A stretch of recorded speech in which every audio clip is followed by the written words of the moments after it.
How to get a job in the music industry. You don't. I mean, you can, and I did, but it took me 8 years, and I was really only able to do it after doing this next thing that I'm gonna tell you. So whether you are a mixing engineer, mastering engineer, producer, session musician, whatever it is that you want to be, you already are. I spent years interning and working as an assistant producer, basically running full sessions, but for free.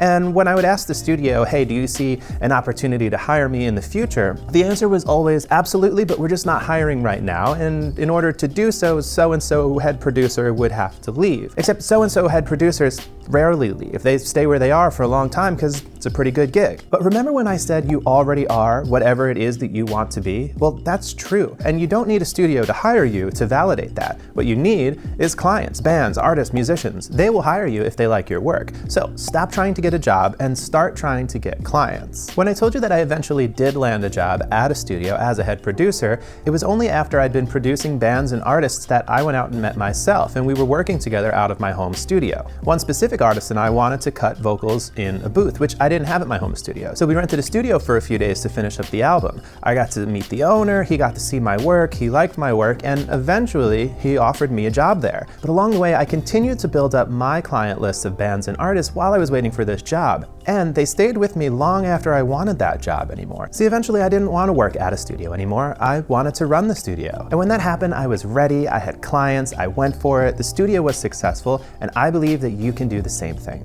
Don't forget to subscribe for more videos, and I'll see you in the next one.